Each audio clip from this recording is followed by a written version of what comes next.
नमस्कार दोस्तों, मैं राज पांडे। आप देख रहे हैं आरसीएन टुडे। आप सभी का आरसीएन न्यूज़ चैनल पर हार्दिक स्वागत है। लगातार इस चैनल के माध्यम से आपको सबसे ऑथेंटिक जानकारी देने का प्रयास किया जाता है। उसी क्रम में कुछ महत्वपूर्ण खबरों के बारे में बात करेंगे। जैसा कि आपको मालूम होगा कि भर्ती परीक्षाओं से संबंधित कोई भी खबर मैं आपको देता हूँ तो सही और सटीक देता हूँ। मेरे पास कुछ कमेंट आए थे, उस कमेंट का जवाब भी मैं इस वीडियो में देना चाहता हूँ।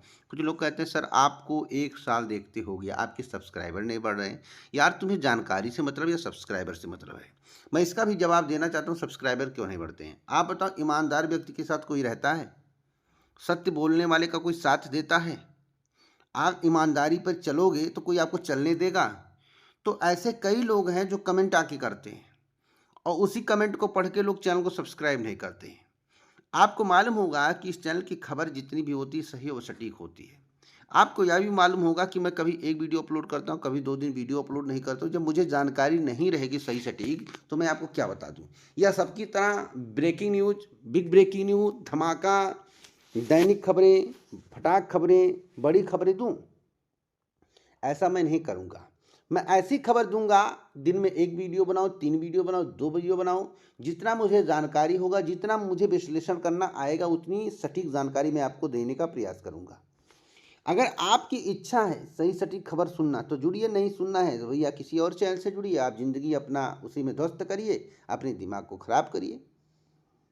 तो हर एक खबर को जानने से पहले रिक्वेस्ट करूंगा, अगर आप सही सटीक खबर चाहते हैं, हमसे जुड़ना चाहते हैं और आप वीडियो जब भी जाए वीडियो को देखिए। ऐसा इंतजार मत करिए कि आज वीडियो 12 बजे आए, कल सुबह आ जाए। मैं पेपर की कटिंग के आधार पर केवल जानकारी नहीं दूँ, मैं पेपर कटिंग के आधार पर तभी जानकारी देता हूँ जब मुझे विश्लेषण करना होता है। मैं अपनी न्यूज़ एकत्रित करता हूँ, पेपर की न्यूज़ एकत्रित करता हूँ, सारी न्यूज़ को एकत्रित करके उसका विश्लेषण करता हूँ, उसके बाद मैं आपको जानकारी देता हूँ, जिससे 90 से 95% जानकारी सही हो जाए। इसलिए मैं ऐसा करता हूँ। आप इस भ्रम में न मत रहिएगा कि मैं पेपर की कटिंग के आधार पे आपको जानकारी देता हूँ। तो चैनल को सब्सक्राइब कर लें, बेल आइकन दबा दें, ऑल पर सेट कर दें। आज की पहली खबर के बारे में बात कर लेते हैं। सबसे पहले मैं बात करूँगा एसएससी की, कर्मचारी चयन आयोग की।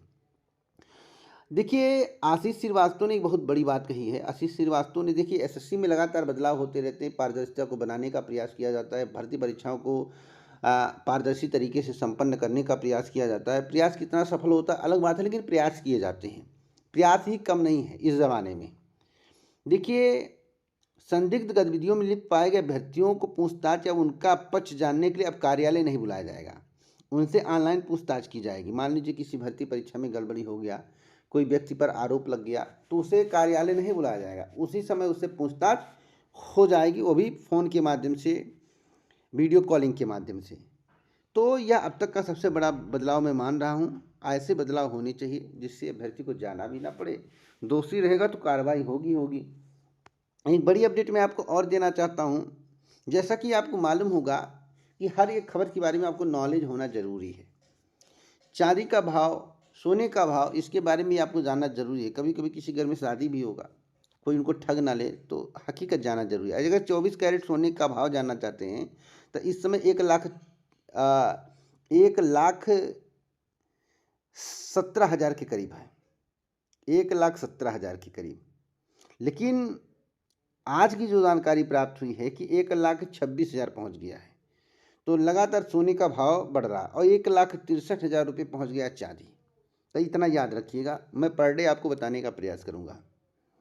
आपको मालूम होगा कि एक बड़ी रैली की गई मायावती के द्वारा और मायावती ने बीजेपी का जमकर तारीफ की, बीजेपी को सबसे अच्छा बताया। या मायावती जी का विचार है और उनके पार्टी का विचार है। तो इस पर अखिलेश यादव का बयान आया है। अखिलेश बोले बसपा की साठगांठ भाजपा से है।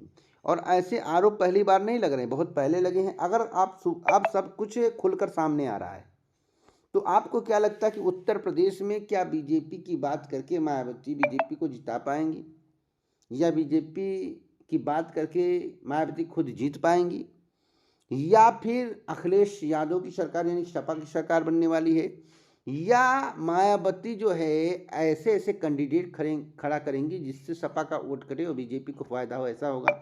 आप लोग थोड़ा विश्लेषण करके कमेंट बॉक्स में बताइए। एक बड़ी अपडेट मैं आपको और देना चाहता हूं नीट को लेकर। नीट के तीसरे चरण का रिजल्ट जो है कल निकलेगा और दाखिला 13 से स्टार्ट होगा। या पहले 8 अक्टूबर को घोषित होना था रिजल्ट, लेकिन तिथि को आगे बढ़ा दिया गया था। एक बड़ी अपडेट मैं आपको और देना चाहता हूं कि एसआईआर पर राजनीतिक दल माहौल बनाने के लिए लगा रहे हैं आरोप, ऐसा आयोग का कहना है। निर्वाचन आयोग ने सुप्रीम कोर्ट में कहा कि नाम हटाने की याचिकाकर्ताओं के दावे झूठ हैं। तो झूठ है भैया, तो लिस्ट सबके सामने रख दीजिए, सुप्रीम कोर्ट जरूर इस पर बड़ी बात कहेगा। तो जस्टिस सूर्यकांत और जस्टिस जयमाल्या बागची की पीठ के समक्ष चुनाव आयोग की ओर से पेश वरिष्ठ अधिवक्ता राकेश द्विवेदी ने कहा कि उन्हें 3 हल्फनामे मिले हैं जिनकी जांच की गई है। इनमें से एक हल्फनामा NGO association for democratic reforms यानी कि एडीआर की है। इसमें से एक व्यक्ति का फर्जी विवरण दिया था। जिसने दावा किया था उसका नाम अंतिम मतदाता सूची से बाहर कर दिया गया है। तो यही तो पूछ रहे हैं, आपने क्यों बाहर किया, रीजन क्या है। चलिए, अब इनका काम है, आगे आपको बहुत कुछ पता चलेगा, इस पर ज़्यादा बात नहीं करेंगे, समय नष्ट होगा। देखिए, प्रसिद्धीय उच्च प्राथमिक स्कूलों में विज्ञान और गणित विषय की 29,334 सहायक अध्यापक भर्ती में जो है रिक्त पदों पर चयन के लिए प्रदेश भर से आए अभ्यर्थियों ने गुरुवार को शिक्षा निदेशालय में बेसिक शिक्षा परिषद के उप सचिव अजय प्रताप सिंह को ज्ञापन दिया है। अभ्यर्थियों का कहना है कि सुप्रीम कोर्ट ने 29 जनवरी 2025 के आदेश प्रशासन के उप सचिव आनंद कुमार सिंह ने 19 जुलाई को महानिदेशक स्कूल शिक्षा को याचिकाकर्ता अभ्यर्थियों के चयन के निर्देश दिए थे। उसके 3 महीने बाद जो है कोई कार्रवाई नहीं हो रही। ज्ञापन देकर उन्होंने कार्रवाई करने की मांग की है। अब एक बड़ी अपडेट मैं आपको और देना चाहता हूँ। शिक्षा मित्रों अनुदेशकों को लेकर बड़ी अपडेट है। शिक्षा मित्रों अनुदेशकों को 1 या 2 तारीख को मिलेगा मानदेय, अब तक की सबसे बड़ी खबर है। एक बड़ी अपडेट मैं आपको और देना चाहता हूँ। देखिए, तेजस्वी की ही देन है जो आज बिहार में जमकर भर्तियाँ आ रही। तेजस्वी ने ही रोजगार का मुद्दा उठाया था, सभी को पता है। अगर तेजस्वी जो है रोजगार का मुद्दा ना उठाते तो काश इतनी वैकेंसी बिहार में नहीं आती। आपको बता दें कि आरजेडी के वरिष्ठ नेता तेजस्वी यादव ने बिहार विधानसभा चुनाव में बड़ा दावा किया है, बड़ा वादा किया है। अब वादा पूरा होगा या नहीं, देखिए तेजस्वी यादव वादा पूरा करेंगे, इनको सत्ता में रहना है। इन्होंने कहा है कि हर घर से एक को सरकारी नौकरी मिलेगा, ऐसा ऐलान किया गया है। अगर ऐसा हो जाता तो बड़ी खुशखबरी है, बहुत बड़ी खुशखबरी है, बहुत बड़ी खुशखबरी है।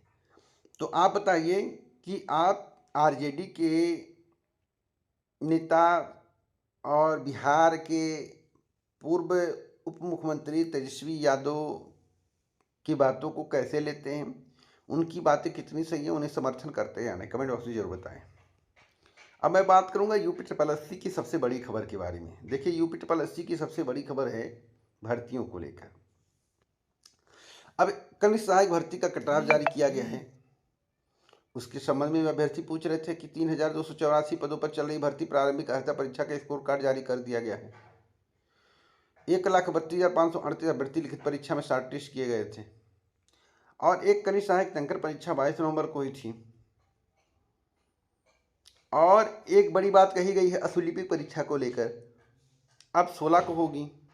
तो 3 खबरें आज के समाचार पत्र में थी और कल के नोटिस में आपको देखने को मिला होगा, जो कि यूपी ट्रिपल एससी की वेबसाइट पर जारी किया गया था। अब बात कर लेते हैं यूपी ट्रिपल एससी पेट के रिजल्ट को लेकर। पेट का रिजल्ट नवंबर के दूसरे पखवाड़े तक जारी किया जाएगा, इसकी जानकारी प्राप्त हुई है। और एक बड़ी जानकारी और प्राप्त हुई है लेखपाल भर्ती को लेकर। देखिए, लेखपाल भर्ती के जो अध्याचन प्राप्त हुए उसके अनुसार अगर आपकी जगह कुछ लड़के हैं 64 नंबर पाए हुए हैं, 65 नंबर पाए हुए हैं। अभी परिणाम जारी होगा तो 2 से 3 नंबर सभी के घटेंगे और किसी के बढ़ेंगे भी। तो कुछ प्रतियोगी छात्र जैसे आलोक द्विवेदी हुए, अन्य लोग हुए, उनका कहना है कि सर बताइए क्या हम मुख्य परीक्षा में बैठ पाएंगे। भैया 64 नंबर है, नहीं बैठ पाओगे क्या। 64-65 नंबर वाले जमकर तैयारी करें, मुख्य परीक्षा में बैठने के अवसर उनको प्राप्त होंगे, इसकी पूरी संभावना है। बाकी आपके नंबर उससे कम ना हो और अधिक पद हो गए तो कट ऑफ और भी नीचे जाएगा, अच्छा खासा नीचे जाएगा। तो जब तक पदों की संख्या नहीं करेक्ट पता होगी, आवेदनों की संख्या करेक्ट नहीं पता होगी लेखपाल भर्ती को लेकर, तब तक कोई भी आपको सही सटीक जानकारी नहीं दे पाएगा कट ऑफ को लेकर। यही बात जब मैं कह देता हूं तो लोगों को बुरा लग जाता है। तो जितने भी लोग कट ऑफ का इंतजार कर रहे हैं, इस वीडियो को शेयर करके लोगों को बता दें भैया ऐसे कट ऑफ पता नहीं चलता है। तो इसी प्रकार की ऑथेंटिक जानकारी मैं आपको देता रहता हूँ। इस वीडियो को ज़्यादा से ज़्यादा शेयर करें। जय हिंद।